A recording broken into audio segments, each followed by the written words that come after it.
Mas patasan pa ang operating hours o himuong tag 2 shifts na ang operasyon sa mga vaccination center sa Mandawi City aron maka-accommodate og daghang mga tao. Si Nico Serino sa report. 983 ka mga tao tanan ang nabakunahan sa Mandawi City kagahapong adlaw. Sa naandan nga venue nga sports complex, 710 ang naserbisyuhan. Samtang 273 sa UCLM campus sa Barangay Look. Unang adlaw kagahapon sa ikaduhang vaccination site sa Mandawi.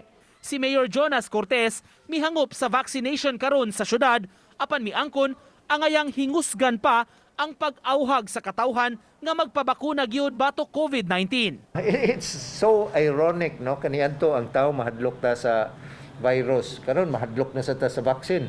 No, kay daghan man gud. Atong i-consider, I think usa ni kani mga false fake news, mga false information. Usa sa isugyot sa mayor ug hisgutan pa tali sa Vaccine Board ug Emergency Operation Center ang pagpataas sa oras sa pamakuna.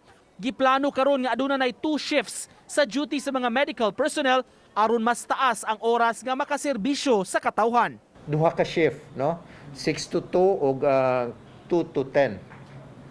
Nga ato na lang shifting na lang kay naa man say uban nga ang nakakuan the good thing about og ari kas gabi di na kay init, no? Hisgutan pasab ang plano kabahin sa manpower alang niining duha ka shift sa vaccination center. Samtang sa pagkakaron, wala pa'y plano ang Mandawi sa mobile vaccination center. Apan gusto una si Cortez tutukan ang pagpalig-on sa existing vaccination sites sa Dakbayan. Uban ni Godfrey Relien, Nico Sereno, Balitang Bisdak.